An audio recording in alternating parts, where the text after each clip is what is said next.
November the 22nd, 1963. President John F. Kennedy was shot to death in Dallas, and though a suspect was apprehended, more than 35 years later, the world still wonders what really happened and who was behind it. Some say agents of the US government conspired to kill the president, or at least to cover up the truth. Now it is revealed that spies from the former Soviet Union conducted their own top-secret investigation. For the first time ever, the Russians speak up, including Mikhail Gorbachev, in a worldwide exclusive interview. Did the Soviets have anything to do with the killing of an American president? Do they know who did it?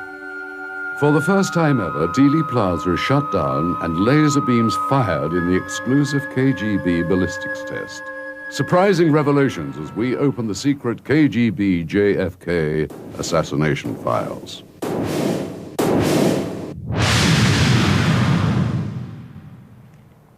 More than 30 years have passed since the tragic death of US President John F. Kennedy. The official explanation that the president was killed by a lone gunman has long been challenged by researchers who have noted numerous inconsistencies in the Warren Commission report. The real truth about the day that changed history is still not fully known. Much information on the JFK assassination has been kept secret, and the United States government apparently isn't the only one that has been holding such classified files. The Soviets were also interested in what happened in Dallas. And now that the Cold War is over, former spies have come forward and secret documents have surfaced, shedding new light on the plot to kill JFK.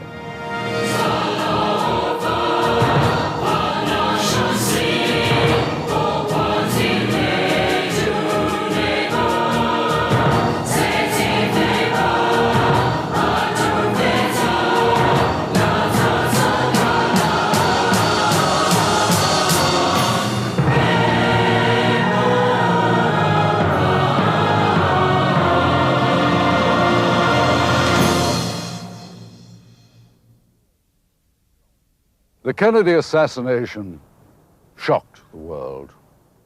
Fears that a foreign power might be responsible prompted the United States to scramble its warplanes armed with atomic weapons. At the same time, the Soviets placed their military on alert, and nuclear confrontation between East and West loomed closer than anyone would have ever dared imagine. Within moments of the shooting of President Kennedy, a sequence of events began which changed the course of history. Immediately after the shots rang out in Dealey Plaza, JFK was rushed to nearby Parkland Hospital. There, doctors worked in vain to save the mortally wounded president. Even before Kennedy was pronounced dead, steps were taken to transfer the powers of chief executive to Vice President Lyndon B. Johnson. With JFK's body on board, Air Force One headed back to Washington, and Johnson was sworn in as the new president. I will do my best. That is all I can do. I ask for your help and God. With all the confusion of the events of the day, it was not clear who was behind the shooting. It was feared that Cuba's Fidel Castro or that the Soviets might have had a hand. LBJ reportedly feared he could be next. Word reached Johnson that the exact whereabouts of Soviet Premier Nikita Khrushchev could not be verified.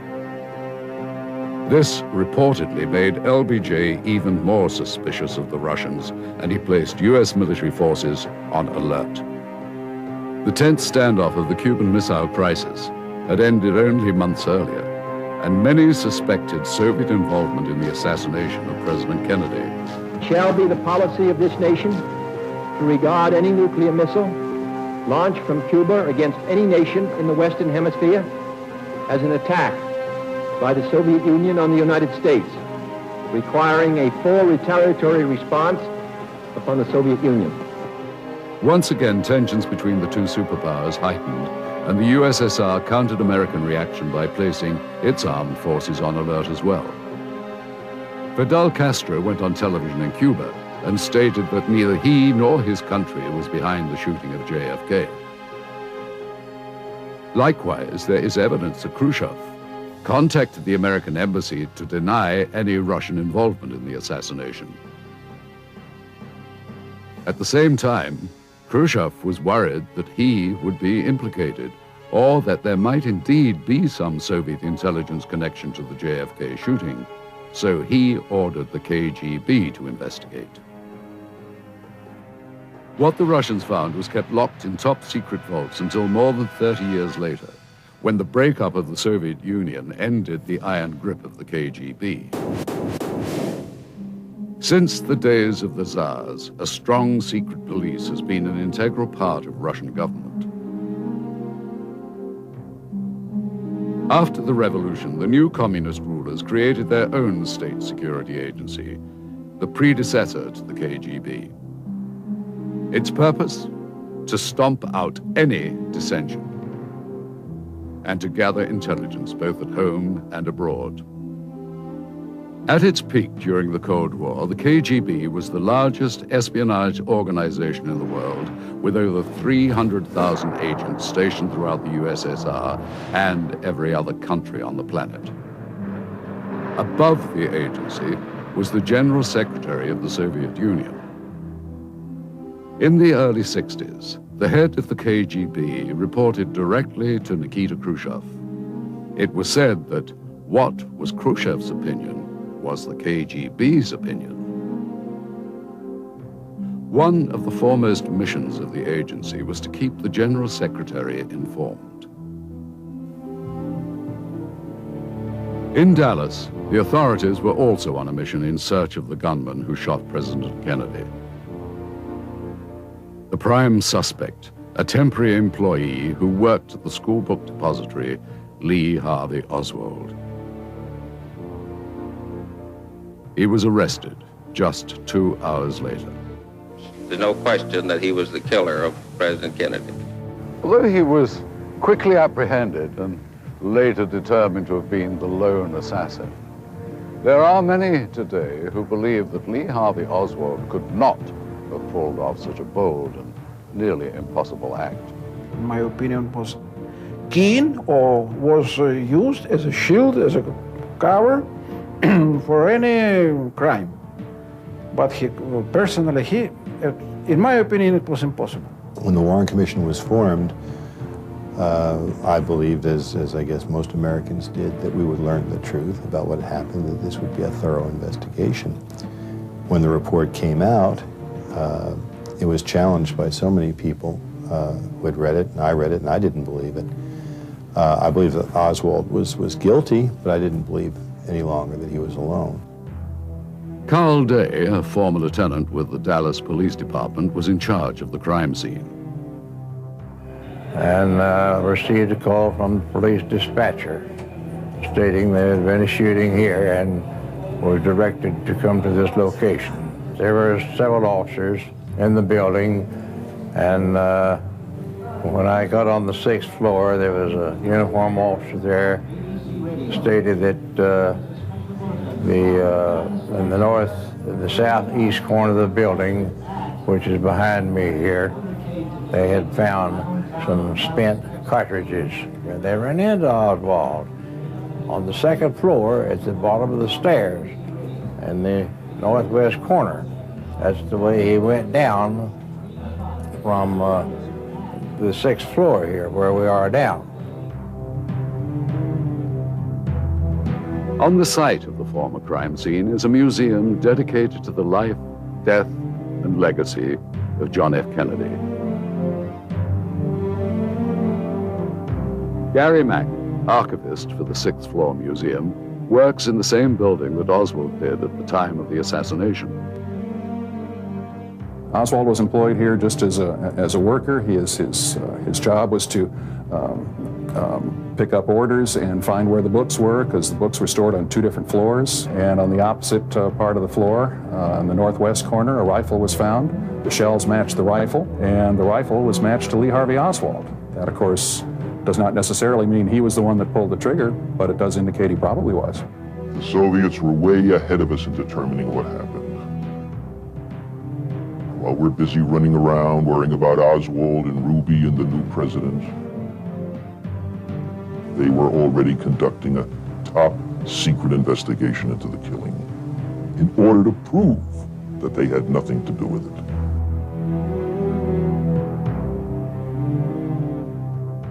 They filmed their own experiments and ballistics tests.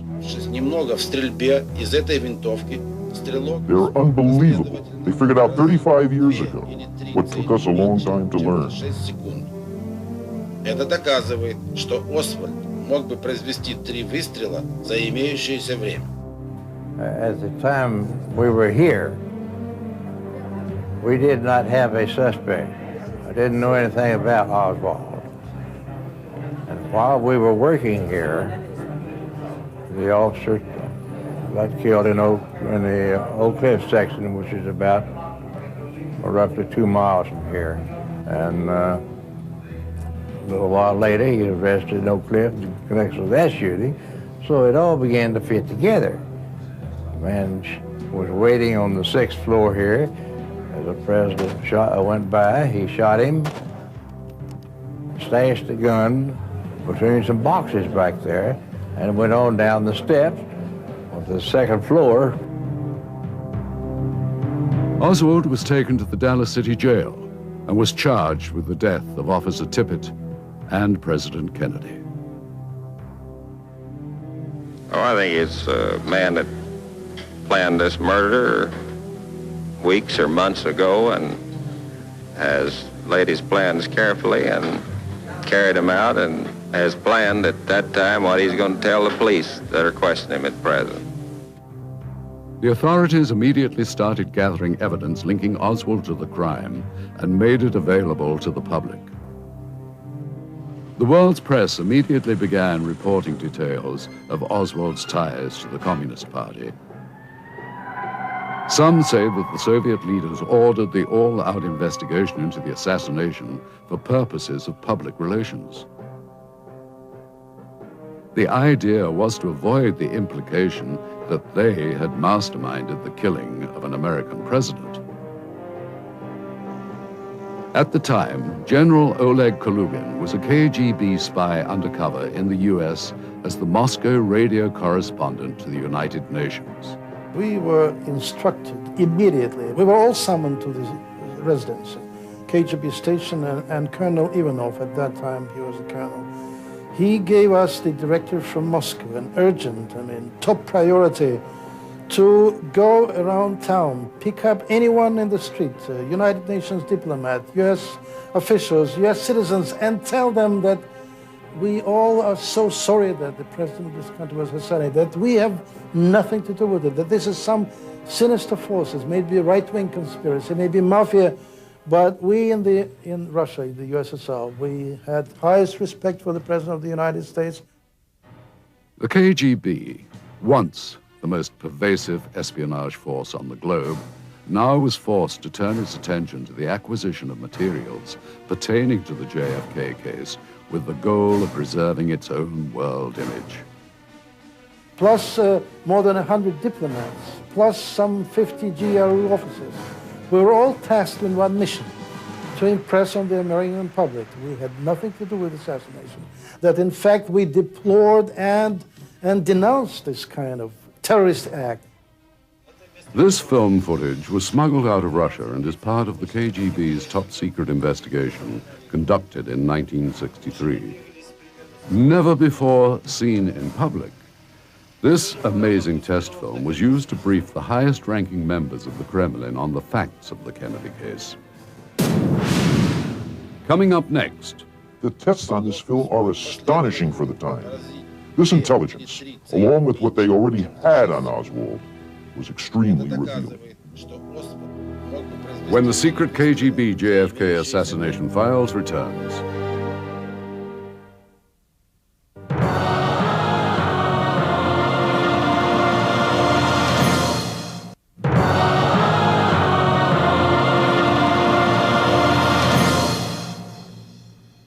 Even today, the question still remains, who or indeed what was Lee Harvey Oswald and why did he come to Russia? At the time, among those most interested in learning the answer to these questions was the KGB.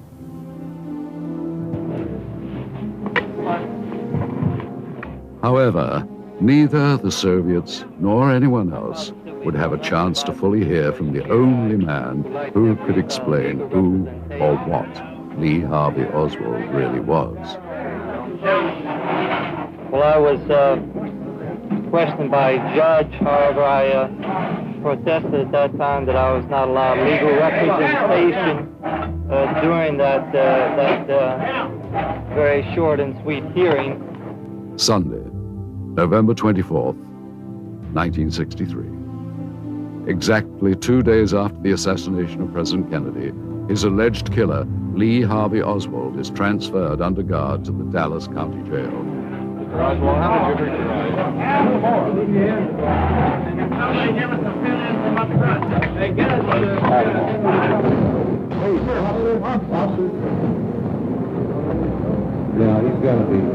Suddenly, a man pushes his way through the crowd and fires a fatal shot into Oswald's abdomen.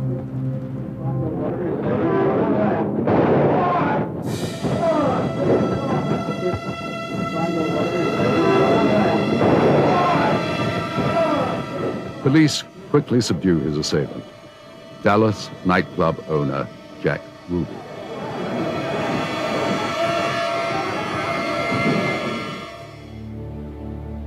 Ruby is arrested and Oswald is rushed to Dallas's Parkland Hospital.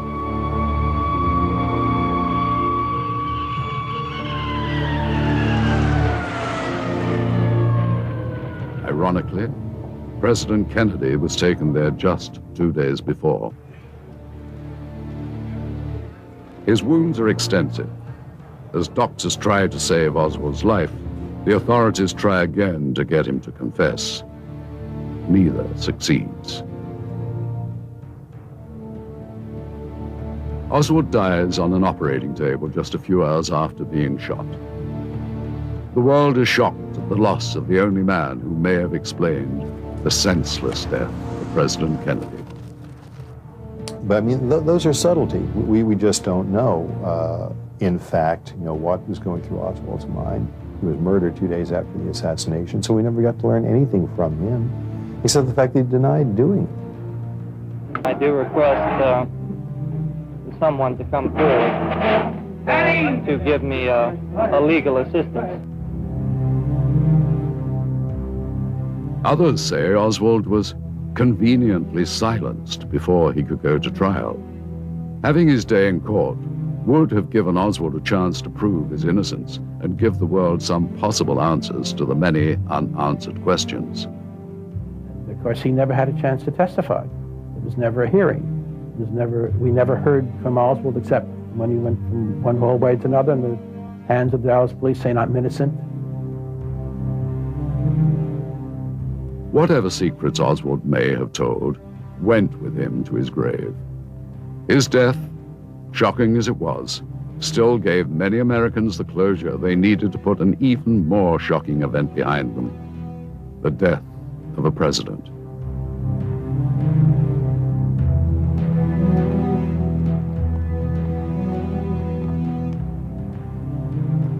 Few Americans bothered to question the disturbed picture that was painted of Lee Harvey Oswald. Well, I would very definitely say that I am a monster threat, but that does not mean, however, that I'm a communist.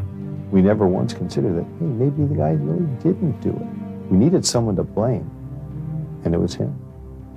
Oswald's murder pushed another man into the spotlight, his killer, Jack Ruby.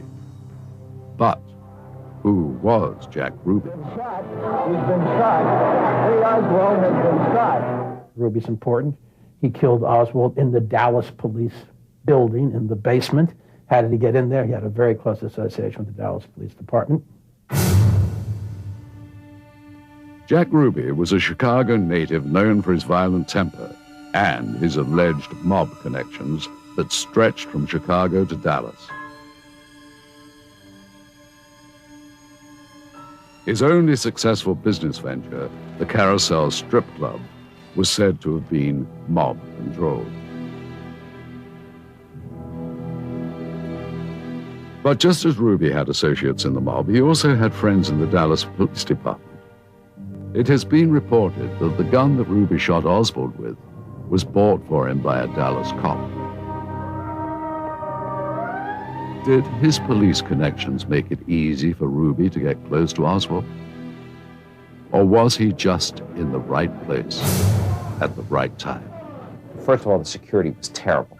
The Dallas police should never have had a bar owner, who they all knew and were friendly with, inside police headquarters where the supposed assassin is being held. There are differences in opinion regarding the motives of Jack Ruby. Some believe Ruby acted on orders from the mafia and was just a small part of a complicated plot. It's really difficult for an American to think this and to say it, but there was a period in our history when you couldn't tell where the CIA ended and the mafia began. The CIA utilized the mafia in assassinations that the CIA planned. Then there are those who believe that Ruby, like Oswald, was nothing more than a small-time guy looking for a way to make a big name for himself. It's one of those serendipitous things where two paths crossed 3 days after that assassination. Lee Oswald, for his own purposes, wanting to be in the history books, and Jack Ruby, the strip club owner, wanting to be somebody, finally become somebody that history remembers. More than 30 years later, the world still remembers them and still asks the question, why? Oswald was buried the day after he died. Ruby appealed for a new trial and his motion was eventually granted. However, he lost a bout with cancer and died in jail before the new trial could even begin. We, the jury, find the defendant guilty of murder with malice as charged in the indictment and assess his punishment at death. The world will never know the true facts of what occurred, my motives. His motive is still a mystery, but no more of a mystery than the life of Lee Harvey Oswald. The question, who was Lee Harvey Oswald, is sure to come up in any discussion on the death of JFK. There are those who believe the answer can be found in the files of the KGB. When we have an assassin involved in killing a president, a senator, or whatever, we have to piece together their life by talking to individuals who knew them as youngsters, those who worked with them, who might have known them in the army. With the KGB, we have an exceptional opportunity. I think the KGB files on Oswald are absolutely critical in many ways to getting a full understanding of him. He went into the army at the age of 16 thinking he would turn his life around, and instead he was called Mrs. Oswald, abused, teased by the fellow soldiers, and was court-martialed, twice had problems in the army, put in the stockade and thrown out. He eventually goes to Russia, thinks that's going to change his life. In September of 1959, Oswald was granted his request for a hardship discharge from the Marines because his mother was ill.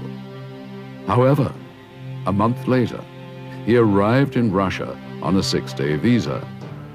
No one knew that he had a longer stay in mind. Even the Russians were surprised when Oswald asked to become a Soviet citizen. Defectors from the United States at that time were very rare birds, with very few exceptions of Russian spies who had to flee to the Soviet Union, who had no one who would come on his own and ask for political asylum. So when Lee Harvey Oswald came to Moscow, he was a curiosity of sorts, and treated generally in a favorable way, using, stick and carrot, using all sorts of bugging and listening devices. They found out that he was not a spy. However, Vladimir Semichosny, then committee chairman for the KGB, says the Russians quickly determined that Oswald was not fit for espionage work, especially with the KGB. Не могли, понимаете, и от него добиться, и вообще установить He was just a mediocre kind of an individual. He was just an ordinary American. We never even understood the reasons behind his asking for political asylum. He is good for nothing. He is not good for spying. He is not a CIA. He will not do any job for the KGB because he is not that kind of a man. He will botch out everything. He will louse up everything. With his record as a Marine, he wouldn't give us any information at all, or anything valuable. And being empty at the beginning, we reasonable enough could project that even in the future, he would remain the same. And so why should we be interested in him as a citizen? He was ordered to leave the country immediately. However, Lee Harvey Oswald was determined to extend his stay. He slashed his left wrist in a suicide attempt and was hospitalized. Now the Soviets had a big problem. The death of an American in communist Russia would be bad PR and increase tensions between the Soviet Union and the United States. In less than a week, Oswald had become a huge thorn in the side of the Russians. And here the guy comes, he cannot do anything, he cannot deliver anything, we cannot kick him out. Fearing that Oswald would again try suicide if forced to leave, the Soviets gave him a temporary resident status. That was a political decision, to avoid a big scandal. When the Soviet Union could be blamed for not allowing people to immigrate to the Soviet Union. The KGB believed that in time, Oswald would become disillusioned with Soviet life and leave on his own accord. They were right. The Russians say, we don't want anything to do with you. They put him out in the provincial city of Minsk. He works as a factory worker. He marries a Russian girl, but he becomes so bitter about Russia that he returns to the United States after a couple of years saying this is the lesser of two evils. Because he was a misfit, he found no home in Russia, and he started thinking of something else. In June of 1962, Oswald, his wife Marina, and their newborn daughter left Russia. According to Posner, Oswald's actions in the 2.5 years he spent in Russia reveal his true character. I think that the KGB portrait that they unwittingly have provided us, which is just the unedited view of Oswald living, gives us answers in some way to his character and eventually to what's going to happen in Dallas. However, in 1962, who could have guessed that President Kennedy would be shot and Lee Harvey Oswald would be named as his assassin? From the time he arrived in the U.S. until the shooting of the president, Oswald's life can be chronicled. But his motives are still a complete mystery. Coming up next. They took Oswald, intelligence did, sheep-dipped him with a left cover, going to Moscow, giving out fair play for Cuba community literature, and then put him up there in the book depository building in advance, knowing that the story was going to be, he's the guy that did it. When the secret KGB JFK Assassination Files returns.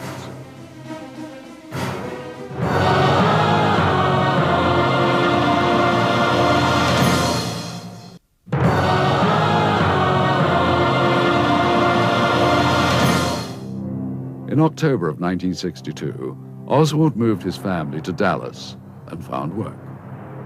However, his outspoken views on Marxism alienated him from his neighbors. Well, I have studied Marxist philosophy, yes, sir, and also other philosophy. He soon lost his job and his marriage was also falling apart.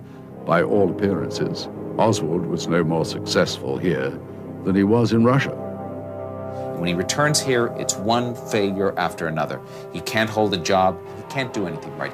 He decides now he's going to go and become part of Castro's revolution. Goes to New Orleans, sets up the organization to free Cuba. Hands out thousands of leaflets on the streets in the summer of boiling New Orleans heat. And guess what? Can't get one member to join his new organization. He's failed again. Oswald's pro-Castro sympathies made it difficult for him to find work. In September of 1963, he traveled to Mexico in an attempt to return to Russia. General Nikolai Sergeyevich Leonov, a former KGB operative stationed in Mexico, recalls his encounter with Oswald at the Russian embassy. And he told me that his name was Oswald Lee. For me, it was absolutely nothing. You know, I didn't imagine that this name will be famous someday. When he tried to explain me the reasons why he decided to return to the Soviet Union, he told again that he was under permanent observation in the United States. He felt to be persecuted permanently, and he was scared. He was under intensive fear, you know, that something bad will happen to him. He told me that he was living in a Mexican hotel, and the people there were searching him, were observing him. When he began to speak about the servants at the Mexican hotel, at that moment he pulled out a revolver. I begged him to hide his weapon, disarm it, to take out the bullets, but in my presence he tried to pull out the bullets. But my first impression, which was that he was a little mad, a little crazy, a little out of the normal situation. That's why I tried, like a psychologist, to calm him. He asked me to help him to get a ticket or passage for the plane to Moscow. I explained him that it was absolutely impossible, because for this it was necessary to have Russian visa. I knew that this bureaucratic process was very long, and I tried to explain him that it was necessary legally to write a sort of paper asking the Presidium of the Supreme Soviet of the USSR pledging for the citizenship of the Soviet Union. Tried to do it once and couldn't, because his hands were shaking. He was very nervous. He was absolutely, I would say, he was excited even. Leonov says Oswald became hostile when told there was no way to shorten the long application process. He began to insult me, told me that perhaps Cubans may be more comprehensive. Well, I responded to him that perhaps that he could go, if he liked, to Cuban embassy. According to reports, Oswald went to the Cuban embassy, where he was again unable to gain entry into Russia. So he returned to Dallas. He managed to secure a temporary job at the Texas School Book Depository just a month before JFK's trip to Dallas.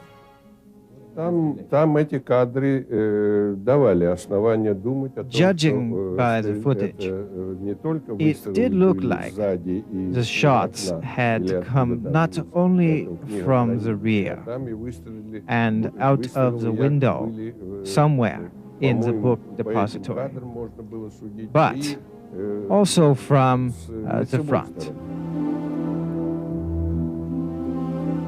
There were numerous eyewitnesses who support the Russians' observation.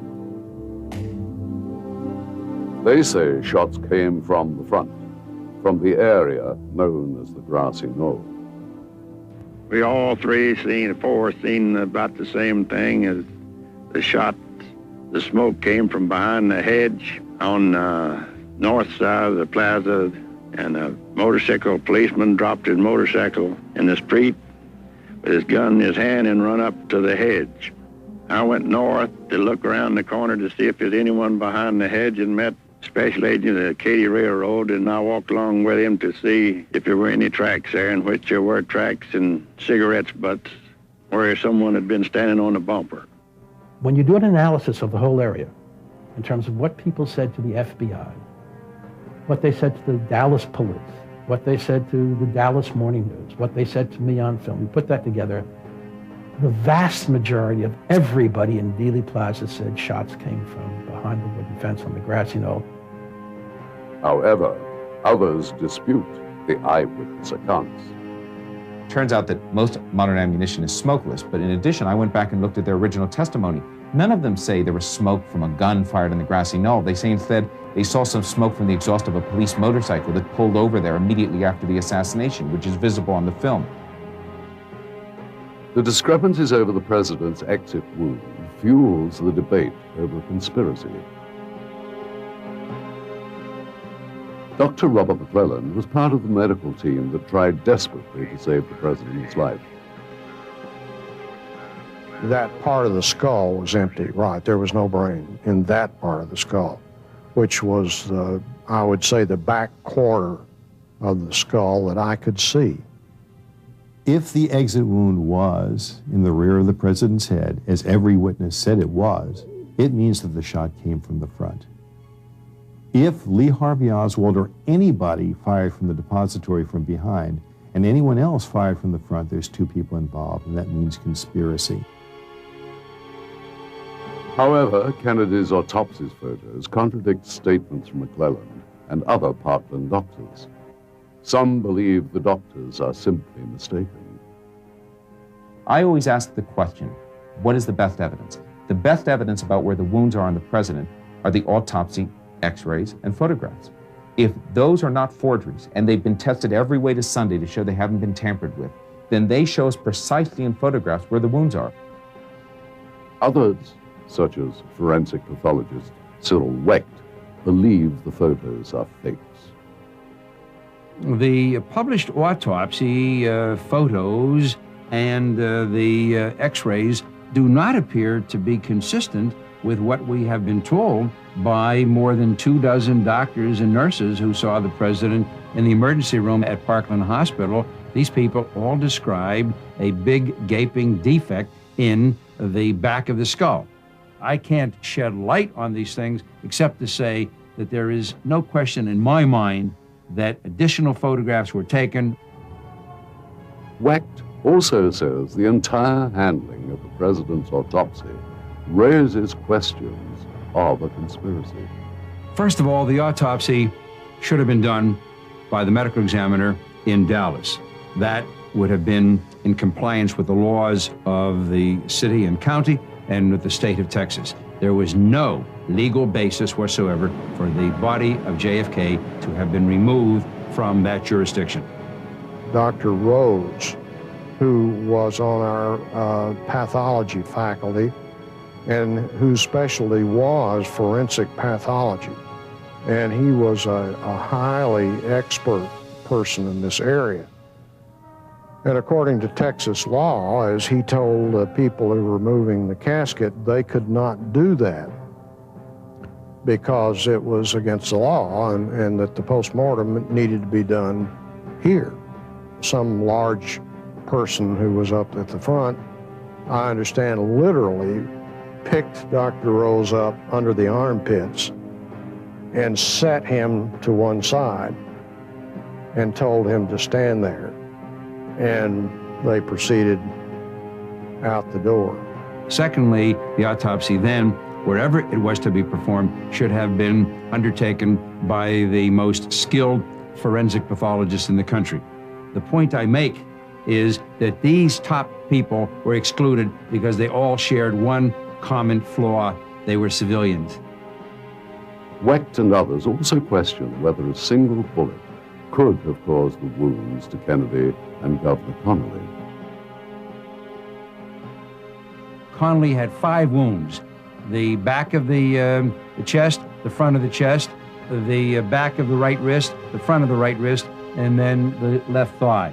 So these wounds, which are all matched up, by the way, under the cockamamie single bullet theory with the 2 wounds in John Kennedy, back and front of the neck, these wounds are not in alignment when you look at the Zapruder film. Then it all comes back to the question of Oswald himself. Did he assassinate President Kennedy? Again, there are differences of opinion.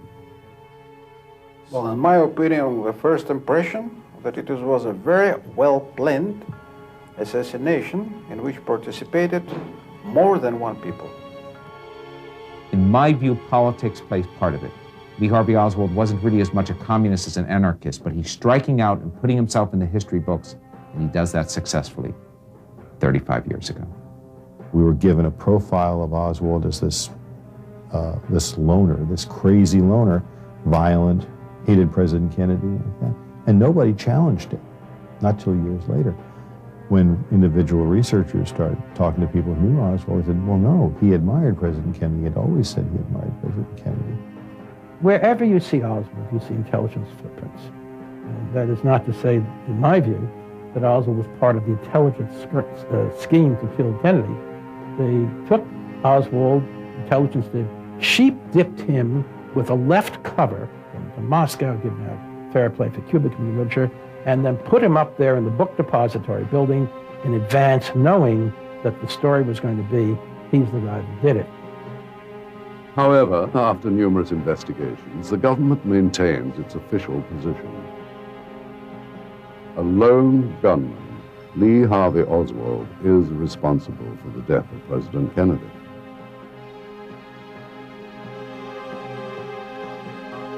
Determining Oswald's guilt or innocence are finally revealed when the secret KGB JFK Assassination Files returns.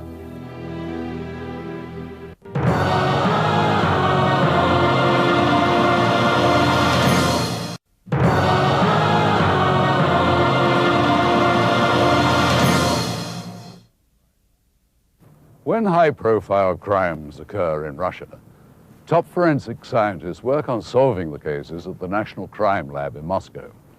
And this is where work was done on reconstructing the assassination of President Kennedy.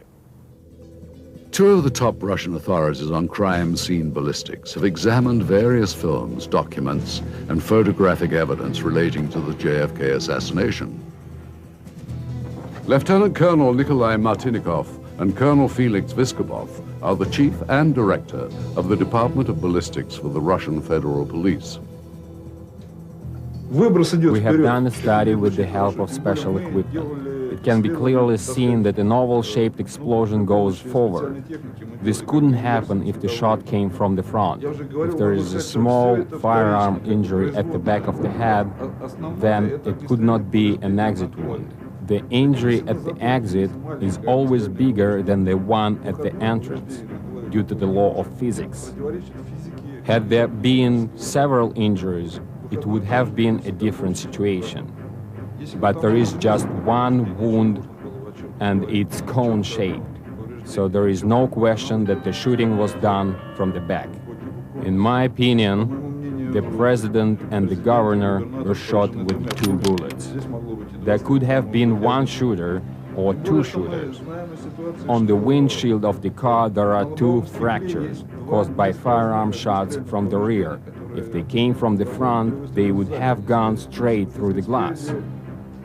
The initial movement of the head forward is very minuscule, while the second reaction is more vivid. It's an after effect. It's not the initial or the most important evidence here. Due to the movement of the car, at the point of impact, the body is relaxed momentarily, and then, of course, due to inertia, the body is pushed back, and that is the visual effect that we see here, but has nothing to do with the bullet itself.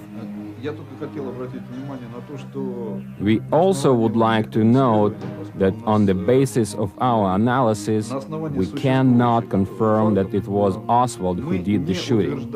It could have been anyone.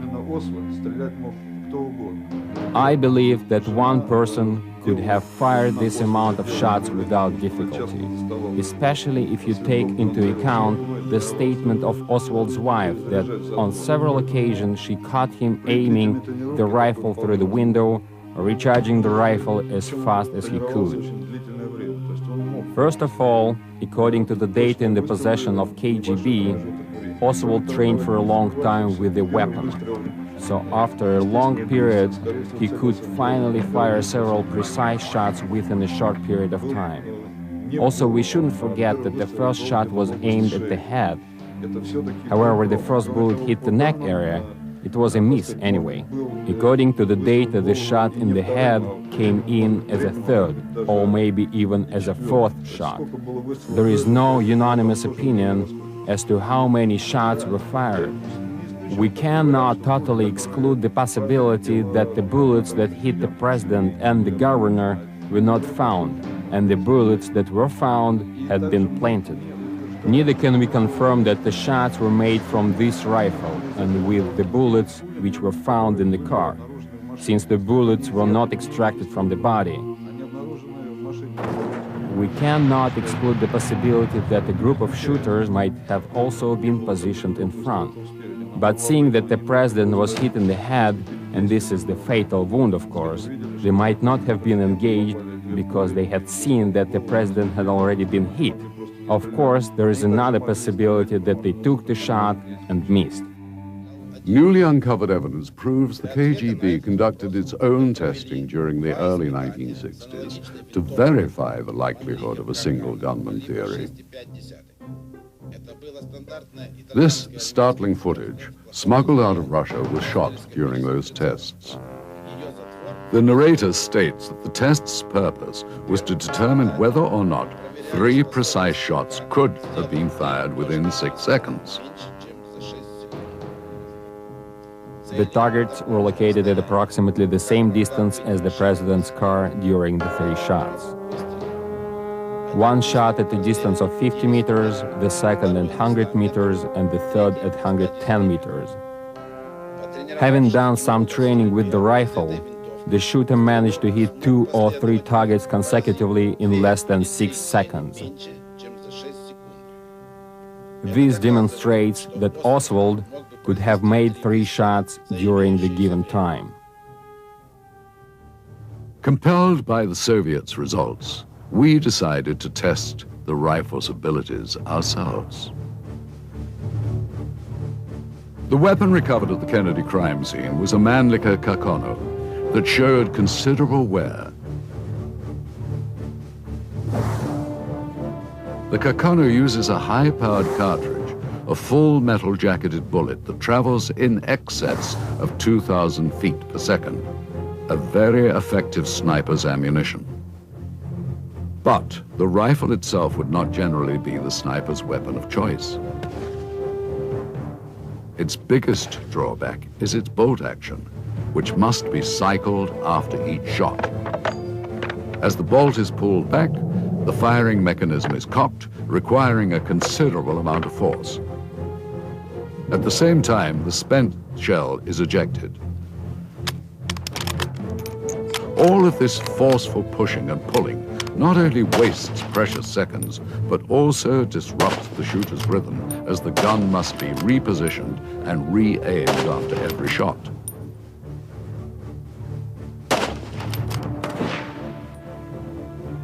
The FBI conducted a similar test in which 3 master riflemen attempted to reenact the shooting within 6 seconds. Like the Soviets, the FBI fired at 3 stationary targets at varying distances up to 265 feet. Only one of the experts was able to complete the 3 shots in less than 6 seconds, and none were able to hit the head or neck of the target. Oswald was considered an experienced shooter, but not an expert. Outdoor television show host John Ross considers himself an average shooter and volunteered to test the Kakano. He was given time to practice with the gun. Then 3 targets were placed at distances approximating the Kennedy car.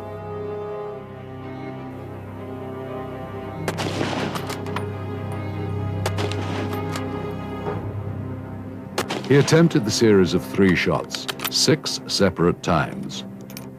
The results were surprising. In each series, he was able to fire the 3 shots in less than 6 seconds.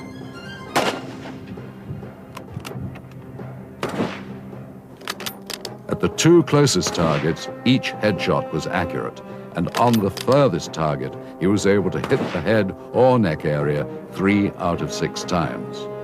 Although our test did not completely replicate the circumstances that occurred on November the 22nd, 1963, we believe, as did the KGB, that it does approximate them closely enough to confirm the possibility of a single gunman having carried out the shooting as described by the Warren Commission. The testing also yielded another interesting discovery. To fire multiple shots from the Carcano, the ammunition must be loaded into a clip, which is then inserted into the rifle. In his book, In Search of Lee Harvey Oswald, Robert Groden refers to a clip mentioned in the Warren Report as mysterious because it was not in the original evidence inventory. We noted that after all the rounds were fired, the empty clip remained in the rifle and was only ejected after the shooter pushed a button on the inside of the trigger guard. The empty clip could have remained in the rifle, having not been recorded into evidence until the gun was later examined. All of this served to substantiate what the Soviets apparently learned some 30 years ago. With the results from their tests, the KGB and top Soviet officials privy to such top-secret information would have drawn certain conclusions and arrived at theories about what really happened. Former head of the Soviet Union, Mikhail Gorbachev, finally reveals what he knows about the JFK assassination in a worldwide exclusive interview, when the secret KGB JFK assassination files returns.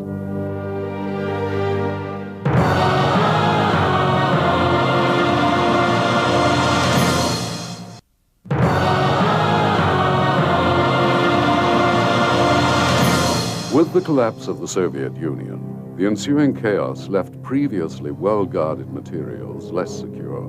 Though most leads proved to be ultimately unproductive, we found that with perseverance, money, and a bit of luck, it is possible to acquire classified Soviet documents. Using a hidden camera, we recorded numerous meetings over a period of months in which we attempted to obtain relevant materials. This transaction between one of our Moscow contacts and black market dealers proved to be one of the more successful ventures, though, as you'll see, not without a few tense moments. It was harder than we expected, so we need more money. The deal was $5,000. Yeah, I understand that. I perfectly understand that, but we got too much more. Look at this stuff.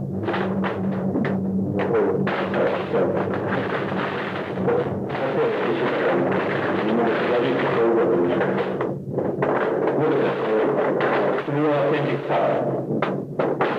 Good stuff. But you understand. I see. It looks good. That's what I'm talking about. We need more money. But our deal was $5,000. So what? We got you much more. Look, it's twice more than you expected. Right? This is about what I expected. This is what I'm talking about. And we need to pay our man. We need to, take care of stuff. Our deal is $5,000. That's all I have. Okay, so we need more money. I'm talking, we need more money, okay?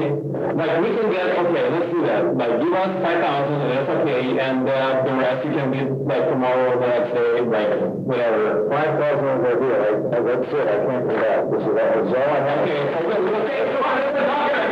hey, run up! Finally, safe from the black market dealers, we discovered that some of the recovered documents corroborate what we had been told by the ex-KGB agents. The entire world was shocked by the impact of the assassination of John F. Kennedy. In the Soviet Union, however, the shock soon turned to grave concern. General Leonov, the KGB operative who met Lee Harvey Oswald at the Soviet embassy, remembers doubting that Oswald could have fired the fatal shot. He still questions both Oswald's emotional stability and his skill as a marksman. His emotional situation, his emotional status, how I saw him in Mexico, was absolutely unacceptable. He could be anything. He could be a star in shooting some years before.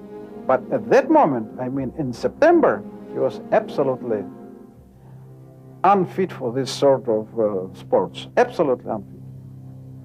General Leonov doesn't think Oswald did it. Ilya Semyonovich Pavlotsky was the highest-ranking agent in the KGB unit that formed the agency's official conclusion. In this startling statement, he agrees with General Leonov. My group, the Special Section for Analysis, concluded that President Kennedy was not killed by Oswald. There was a lot of difference of opinion in the KGB, but one thing we all agreed that was Oswald was too incompetent to pull this off. In the world of espionage and secret intelligence, both sides often knew what the other was up to. So in launching its own investigation into the assassination, the KGB had access to key sources and privileged information. Some European capitals were gathered, high-ranked officials of the CIA and the Soviet intelligence, when all the questions were aroused and resolved. And the American part and the Soviet part reaffirmed their absolute negation and no acceptation of any brutal act against officers of intelligence. General Leonov claims that the Cold War was, in fact, a coordinated effort with carefully drawn guidelines of engagement, leaving little room for political assassination. We always were absolutely accurate about the observation of the rules of the professional work. Vladimir Semochastny, who commanded the KGB during the Kennedy years, was the man most responsible for the security of the Soviet state. My feeling is that there were the big money of Texas, the magnates, but who was used by them in the concrete situation, whether that was FBI or CIA, that I'm not in a position to discuss. But it was definitely the result of Kennedy's efforts to find better relations with the Soviet Union and the result of his policies of making life a little harder for the rich in that country. You can call that an American coup d'etat, but I would think this was simply an effort to those forces to substitute Kennedy with a more forthcoming president, and Lyndon Johnson was exactly that kind of person. But not all ex-KGB officers agree with their former commander. General Leonov proposes that a more compelling motive can be found in the aftermath of the Bay of Pigs. By 1963, anti-Castro forces in the United States were disillusioned with President Kennedy. The failure of the rebel-led invasion of Cuba and Kennedy's refusal to commit American forces was seen by many Cubans in America as a grave betrayal. It was always an opinion, personal opinion, that it was the result of activities, clandestine, of course, activities of the Cuban refugees in United States, in Florida, who were absolutely irritated with the failure of all the invasions during 61, 62 against Cuba, and the refusal of President Kennedy to support massive aggression against Cuba. Mikhail Gorbachev was General Secretary of the Soviet Union during his final years. It was his policy of glasnost, or openness, that shook the foundations of the KGB and led to its downfall. The Warren Commission, I think, either was unable to learn the truth and to complete the investigation, or they decided to conceal some of the truth based on what they saw as the vital interest of the nation. Whatever has been written more recently about John F. Kennedy, about his personal life and some personal weaknesses, I hold that he was a great president. He had great plans for the future of the United States and the world, that had great promise for the entire world. The world could have turned out quite differently if those plans were realized. And my question is, was this really to the liking of some people both in your country and perhaps in our country and elsewhere? That's my question. While Kennedy struggled with his political adversaries, he was loved and idealized not only by the American public, but by many around the world. Yet at the same time, this charismatic young leader managed to accumulate more enemies than almost any other president before him. Facts of the assassination and of Lee Harvey Oswald's life have been interpreted to suggest connections with the mafia, anti-Castro forces, pro-Castro forces, the CIA, the FBI, the KGB, and South Vietnam. Often using the same information, conspiracy theorists and now former officials of the KGB present what they feel is compelling proof of their belief in the causes and motives behind the events in Dealey Plaza. I think that the evidence shows clearly that the Central Intelligence Agency was involved in the assassination of President Kennedy. The question comes up whether other groups involved, was the mafia involved? The KGB agreed. Their official position was based on the findings of the analytical section. This astounding conclusion is explained by group leader Colonel Pavlotsky. Kennedy was shot by a professional assassin hired by French and Vietnamese agents. We knew that the Americans helped overthrow and murder South Vietnam President Ngo Dinh Diem, who they had kept in power to fight the communists. Diem's brother Ngo Dinh Nhu was also killed, and this cut off the supply of opium that Nhu had been helping the Corsican mafia smuggle to Marseille. The Corsicans made the opium into heroin and then shipped it to the United States, where American gangsters sold the drugs. Our group found that the Corsicans hired French hitman Michel Mertz, sometimes known as Jean-René Soutre, to carry out the assassination with the cooperation of the American mafia bosses. For the first time ever, Dealey Plaza is shut down and laser beams fired in the exclusive KGB ballistics test, proving once and for all where the deadly shots originated. When the secret KGB JFK assassination files returns.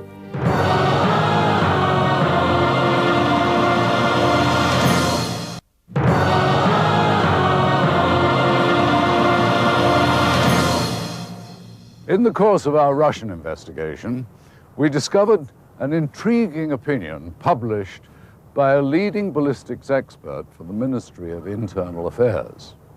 N.V. Martinikov suggested the modern technique of using precision test lasers to study the ballistics of the JFK assassination.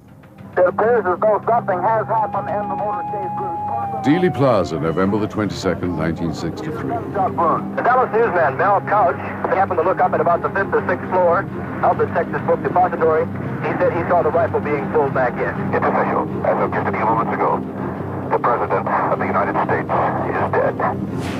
Car's moving. Okay. Gentlemen, we need all of you right here, right now. Now, some 35 years later, the plaza is closed down by the city of Dallas for this one-of-a-kind experiment. Everything is okay. We're ready to go.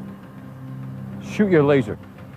We're going to recreate the shooting scenario, as many various scenarios as possible, and using laser technology to establish the lines of trajectory.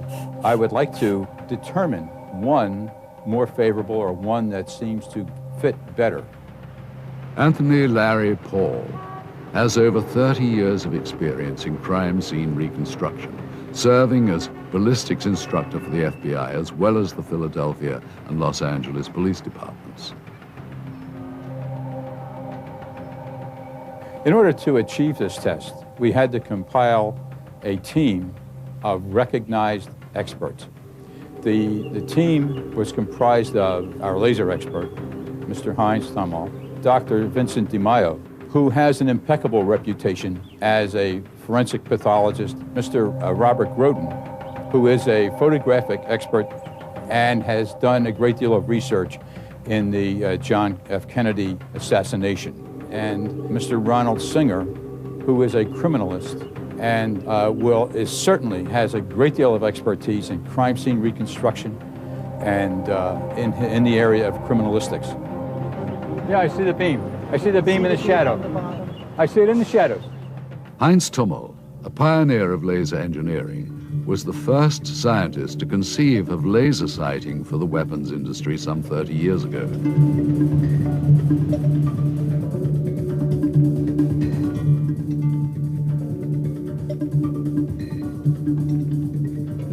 He explains his role in the Dealey Plaza reconstruction. I have constructed and developed special lasers for this task.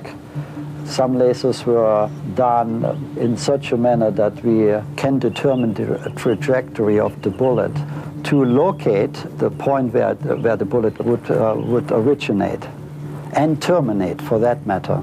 And the reason why is because the laser generates a very straight line and a very powerful line, so it can be measured over long distances. Yes. Hey, Larry, car's moving. Go ahead and take that thing back up, because they're going to work on this. You're going to stay on the same side you are. Good, good, very good. Perfect, perfect. You're right over the X. Good. We used our surveyors to then spot the vehicles in 3 different positions. One being a position that was prior to the first strike. The second position being that position that was where the president was shot the first time, and the third position being that location where the president was shot the second time. When we used our surveyors to place the vehicle in the correct location, we did that independent of the published figures by the Warren Commission and by the FBI report. Right. But let's look at the location of the vehicle, and then let's look at this. Let's put a shooter up here. And now let's run that line of trajectory. Yeah, with the laser we can do. And that's what we're going to do. Initially, we started out trying to use the information from the government, and a lot of people think just because we have a lot of numbers that's sufficient, but it's very hard to retrace that. And so the only thing we had that was reliable were the photographs from the Zapruder film. So we set up in the same position that Mr. Zapruder was in, set up our transit in that location, and using existing landmarks in those frames, we're able to line up our transit and therefore relocate the car. Okay, you have to come up. There's like a black spot right in the center. Yeah, right there. Go back the other way, a little bit to the other way now. Go left. Whoa, go right there. Straight, good. How's that look for the body position now? Finally, the team was satisfied that the car was in the exact position that it was in when the first shot hit President Kennedy. And our areas aligned with the government's areas to the inch. And you can't get more accurate than that. Nor can you become more confident in what was done originally by the government employees some 35 years ago. The car used in the study is identical to the presidential limousine that JFK was riding in the day he was shot. The precise dimensions of the limousine, as well as the characteristics of its suspension and drive shaft, were of the utmost concern to the team. It was imperative that the car behave exactly as it would have in November of 1963. Next, articulating mannequins, the type that are used in courtroom testimony, were set into place to represent the President and Governor Connolly. Now right where you are right now, Salvador can look right down at the limb that we want to try to pull over to the north side. Due to the passage of time, the Texas live oak tree that sits in front of the school book depository has grown to the point of obscuring the line of sight between the window and the points on Elm Street where the presidential limousine would have been. Therefore, the ballistics team members found it necessary to call in the City of Dallas Parks Department to help solve the dilemma. There's two limbs that go like this, and the bulk of those limbs covers the window. I mean, that's where the coverage is. So they're going to try to separate them like this first. If that doesn't work, then they're going to take this limb off.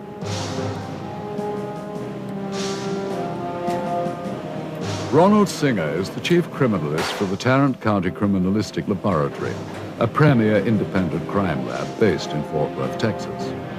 If we could get some more critical views from the Zapruder films, I'd like to test some of the other theories, other locations, and see exactly what we can eliminate. And I think that's really the way you need to go with any kind of study like this, is that you eliminate the fringe theories. And the more theories you eliminate, the closer you come to the actual truth. It's like Sherlock Holmes said.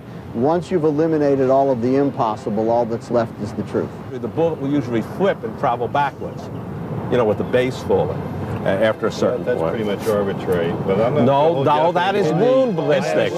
This is wound ballistics. Due to the importance of the information that this testing could add to the ongoing study of the JFK assassination, there were times when tempers flared amongst the team's members.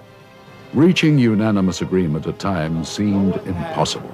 Any photograph showing the bullet impacting him. And he would not even know, he would not even realize. Assume a forward motion and a rearward motion behind the fence because it fits your footprint. No.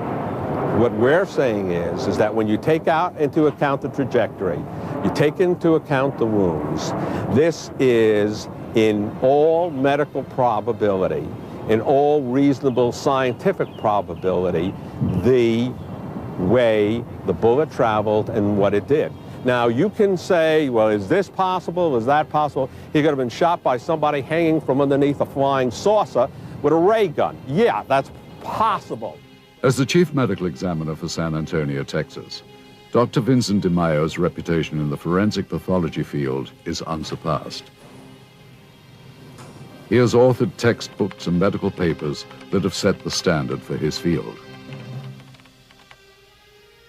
I think what I want to do is just present what the objective evidence is in this case, to eliminate some of the mythology about the nature of the wounds and the weapons, and then let people make up their own mind. I'm interested essentially in the scientific aspect of the case. Yeah. Oh, look at it light up. Sure, okay. The testing at the first point on Elm Street proved to be enigmatic. The balance of the team concluded that the shot most likely came from the 6th floor window of the school book depository, as both the Warren Commission and KGB had concluded.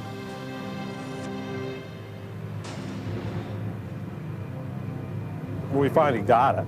And of course, there's a little give and take as to where the entrance is. But of course, again, because the wound wasn't located exactly as to right or left of the midline at the time of the autopsy, it's just a rough approximation.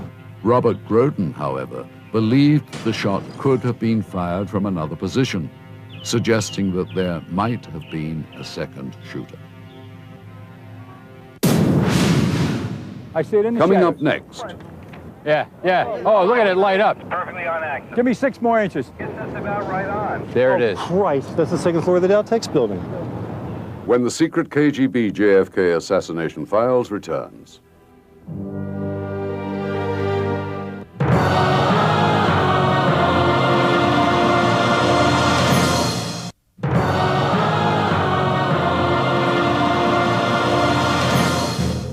We're running out of time. I don't want to run out of time. We're running out of time. Yeah, I see the beam. I see the beam in the shadow. I see it in the shadow. Yeah. Oh, look at it light up. Perfectly on axis. Give me 6 more inches. Gets us about right on. There it is. Christ, that's the 2nd floor of the Daltex building.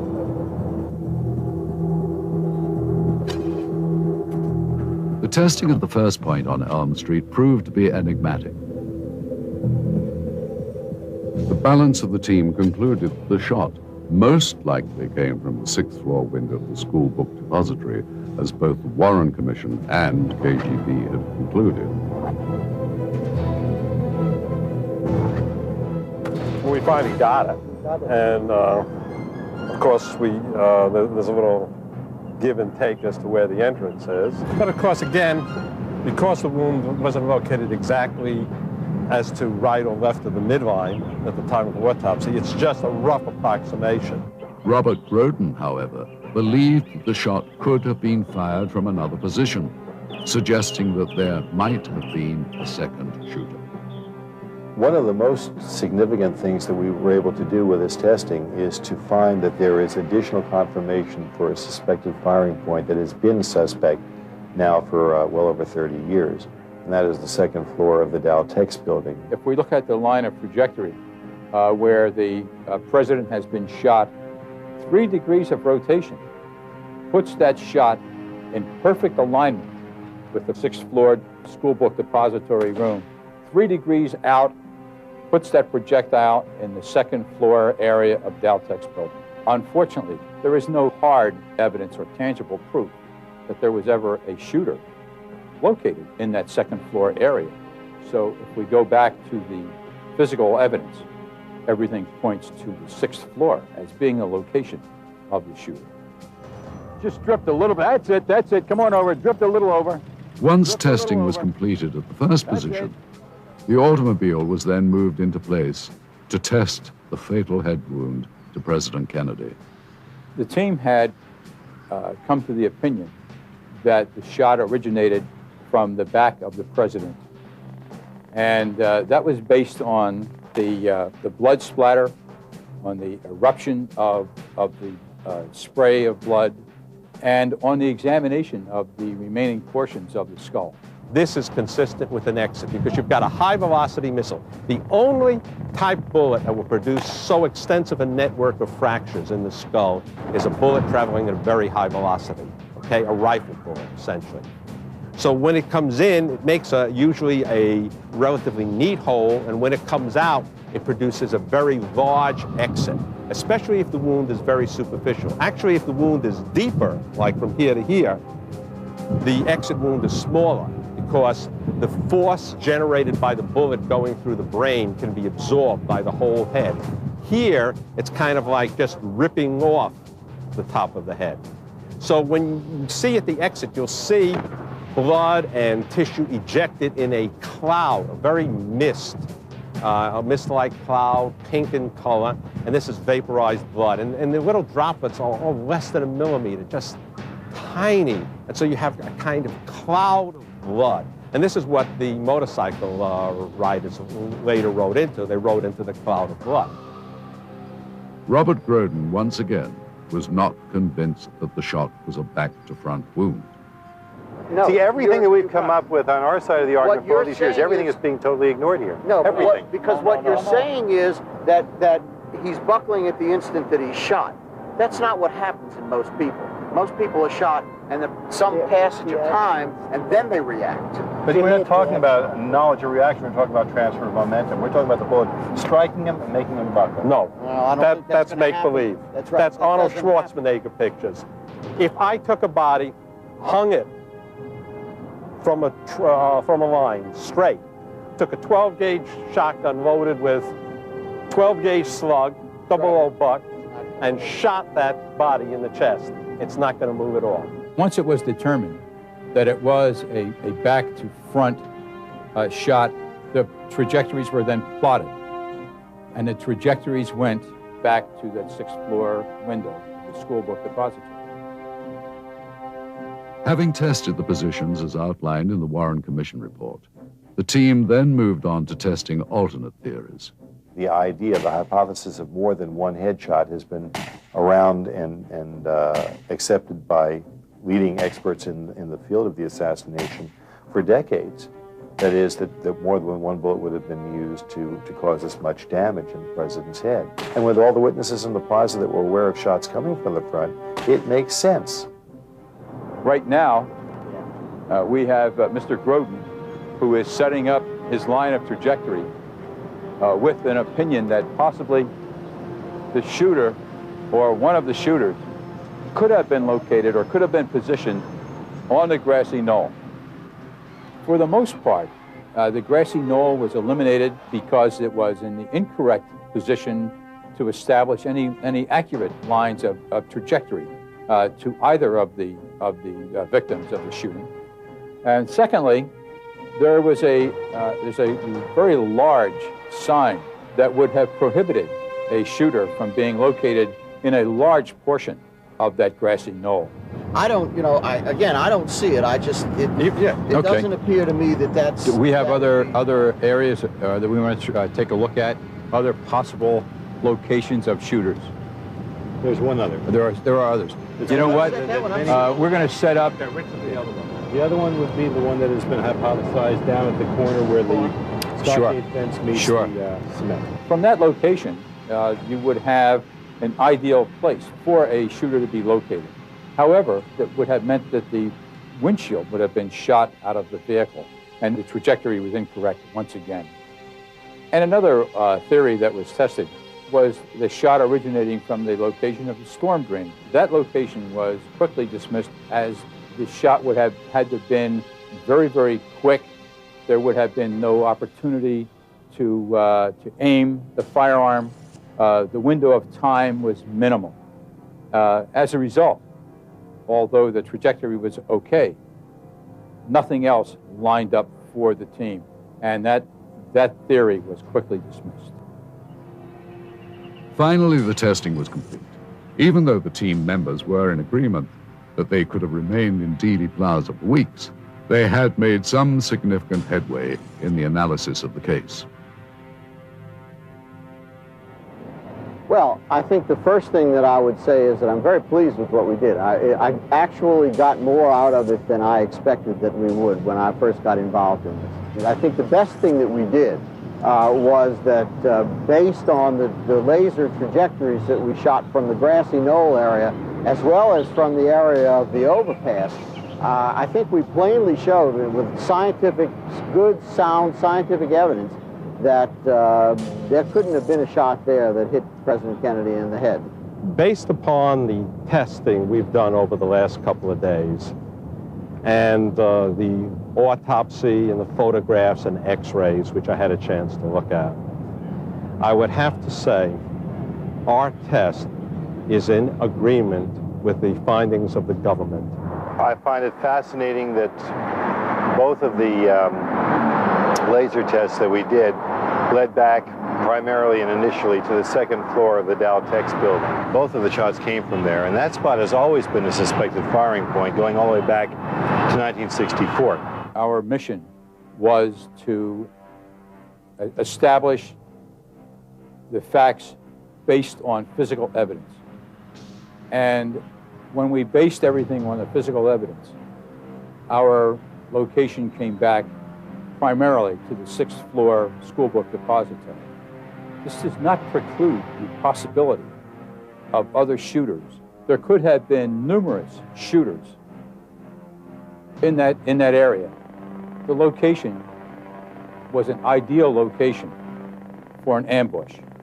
However, there's just no evidence anywhere but that school book depository to base an opinion on. It's impossible for us as a team to base an opinion on conjecture. We must base an opinion on the physical evidence. And I am not suggesting that this was one person acting alone to assassinate the President of the United States. I am just suggesting that the evidence says that it was sources came from one location. Results of our tests and the KGB's startling conclusions. When the secret KGB JFK Assassination Files returns.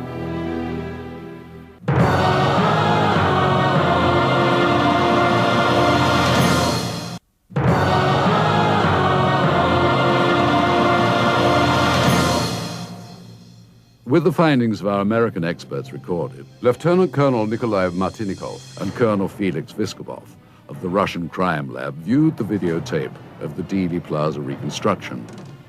Their opinions seemed to reconfirm those of the American ballistics team. I would like to attract your attention to the fact that on the basis of this study, what can be said for sure is that the shot struck from the rear. According to this information, there are other versions as to who shot President from the rear. But our contacts with the American experts testify to the fact that other versions are not excluded. However, it doesn't dismiss the conclusions about the shots coming from the rear. Also, there is no data here which would contradict the fact that the shots were fired from the Mannlicher Carcano 6.5 rifle. But the shots could have been fired from this rifle or any other rifle of the same caliber. But it would be impossible to solve this problem now, even with the help of the experts. If this data is correct, then we definitely stick to our opinion. While Lieutenant Colonel Martinikov and Colonel Vyskobov feel that the laser ballistics test was conclusive from a scientific standpoint, they believe that much more study is necessary. They also feel, however, that the KGB's original conclusions still stand, despite the factor of human error at the time of the original investigation. I believe this question will never be answered because at the moment of the assassination, there was a lot of confusion and it's practically impossible to determine where they found the bullets which were later presented in the case. After 35 years, many questions surrounding the killing of President Kennedy remain unanswered. But now we know several important facts based on our own testing and the findings in the KGB's files. We know the KGB conducted a top-secret investigation into the assassination even before agencies of the US government reached their own conclusions. We know the Soviets ruled out Lee Harvey Oswald as the lone gunman, as the Warren Commission claimed. The KGB considered Oswald unfit to pull off the shooting by himself and believed it to be a conspiracy. For the first time, we have proven that the shots which hit President Kennedy and Governor Connolly could only have come from one direction, from behind the presidential limousine. There were no shots fired from the so-called grassy knoll or anywhere else in front of the car. And we have shown that the Daltex building was indeed a possible point of origin for a second shooter. We have also found that the KGB officially concluded that supporters of murdered Vietnam President Ngo Dinh Diem conspired with members of the Corsican and American mafia to kill JFK. Uncovered documents and evidence in the possession of both the US and former Soviet Union have only begun to settle the enduring controversy. Hopefully, further study and more unearthed evidence will shed more light on this case. Despite the emergence of another theory with each newly uncovered piece of evidence, the violent murder of America's youngest president remains unsolved. Was Lee Harvey Oswald indeed a mentally unstable sniper acting alone, or was he, as he claimed, just a patsy for a far bigger plot? Perhaps the final chapter can be found in the still hidden and secret files held by the American government or its former adversaries. Thanks for joining us.